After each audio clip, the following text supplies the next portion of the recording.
What was the best moment you've seen where the real world hit a spoiled rich kid?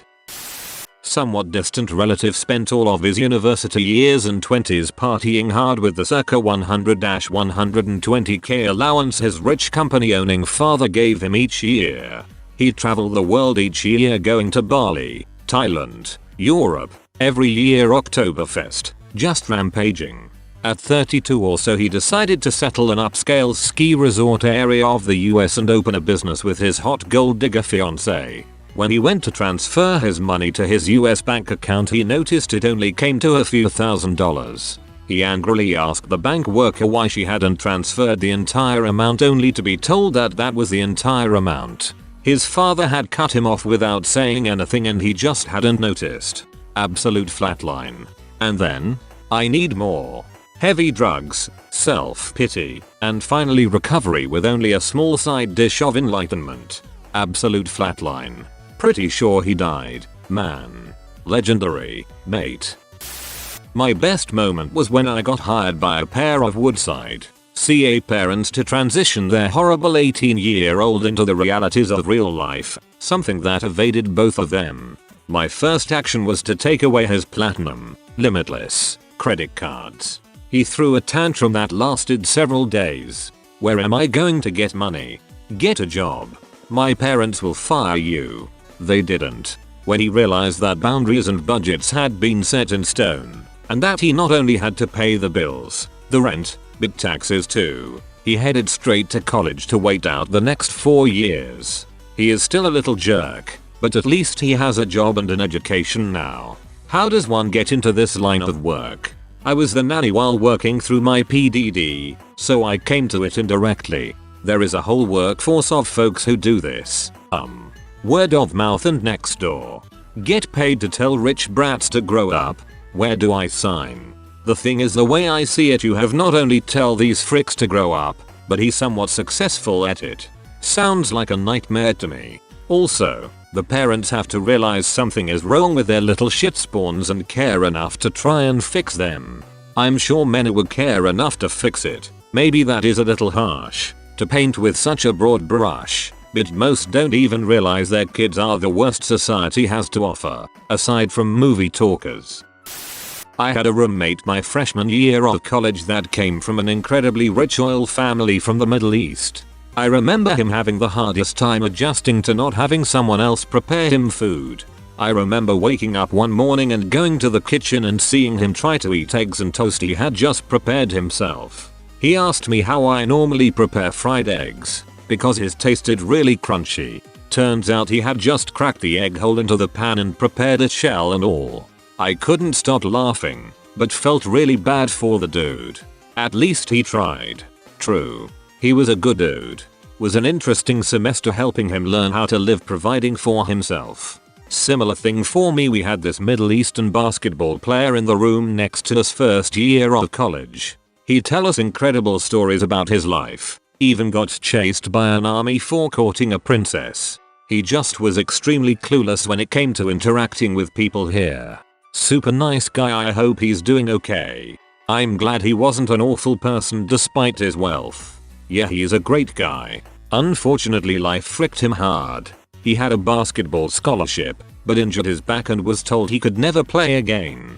Then mans comes back and gets the same academic scholarship me and my friends did. Absolutely one of the most impressive people I know. Funny story, we went to a frat party one time and a girl invited him up to her room. She was stripping slowly and making hints, but all he did was play with her dog for an hour and come back downstairs to hang with us. Later we were like, dude, she clearly wanted some action. He goes, really? That's the kind of clueless I'm talking about, huh? I knew this rich kid from high school that went off to college and partied every single night. His parents found out that he was failing basically all of his classes, so they secretly drove up early one Saturday morning with the spare set of keys to the car they had bought him and just drove off with the car. I don't know why this story reminds me of one of my friends who was a rich kid, partied every single night and still got straight A's in aerospace engineering and is a really successful engineer to date. I still have no clue how he managed it. I'm talking the rowdiest person I know, but school was just easy for him. I remember I had a class with him. He never studied. We sat next to each other during the tests. He'd be hungover and miss one question. I'd study my ass off and get a C.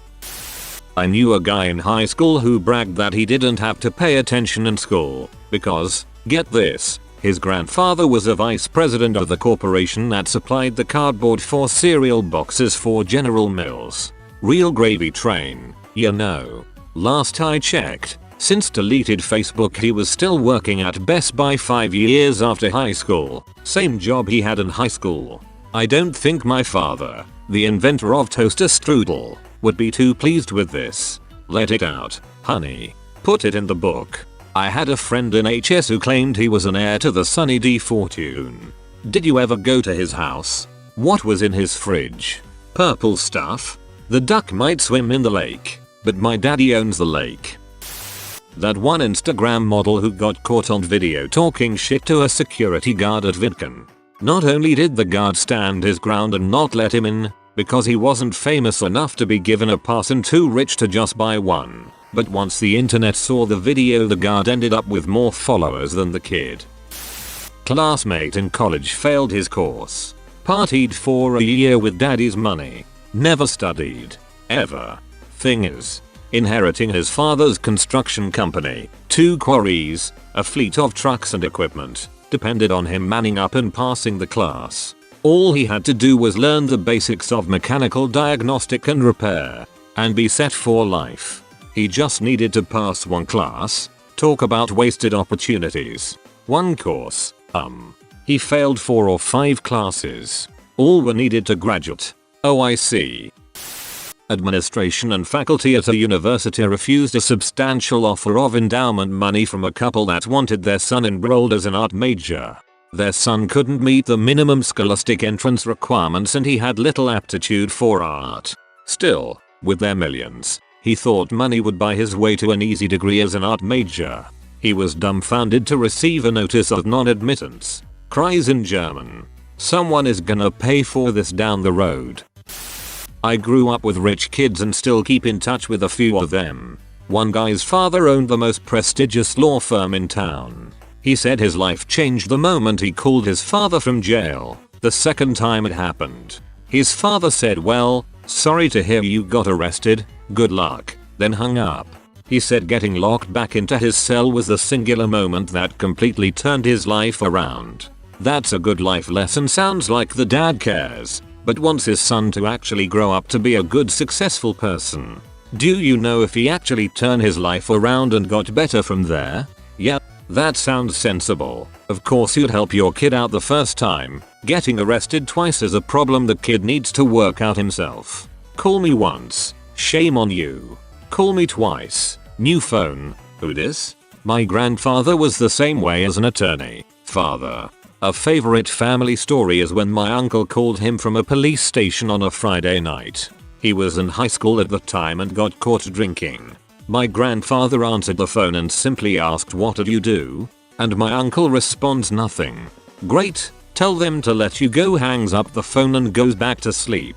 Both my uncle and the police were stunned, but it being the weekend my uncle ended up having get transferred to the county jail until Monday morning. The police from the jail called my grandfather on Monday morning and said, "You've got to pick the poor kid up." His time in jail wasn't particularly traumatic, but it taught him a pretty valuable lesson in how principled my grandfather was. Had he been honest and just admitted what he did, he wouldn't have been in that situation. That's hilarious. Probably on the BBC yesterday when Prince Andrew got the shit kicked out of him for an hour about his association with Epstein. When did you last speak with Ghislaine? Summer, late spring, early spring. When did Epstein get arrested? July. Yes, before July. Where were you on the 10th of March 2001? Pizza Express Woking. LOL. He said he remembered the visit weirdly distinctly, because he has only been there a couple of times. I've only been to Disneyland once in my life, when I was in my late 20s, and I can't tell you the exact date I was there off the top of my head without looking up the pictures. Him being able to recall this weirdly distinctly just screams that he's lying. That's my local Pizza Express. It's crazy. The reviews that went up today were amazing. It has been 18 years since I visited. but I remember it like it was yesterday. I was sweating profusely. So were all the other customers. It was hot.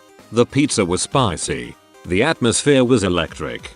But one mysterious man was ice cool, sweat free. I'll never forget it. He was like a prince amongst men. Rich guy in our college dorm thought he was untouchable cause his dad was some NFL player from the 90s and had not blown all his money yet. He would get freshman girls blackout drunk and then film himself having sex with them and then show all his buddies the next day or so.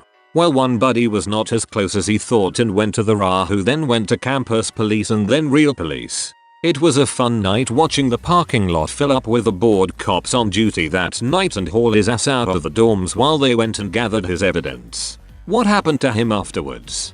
Did he return to school? Never saw him after that night.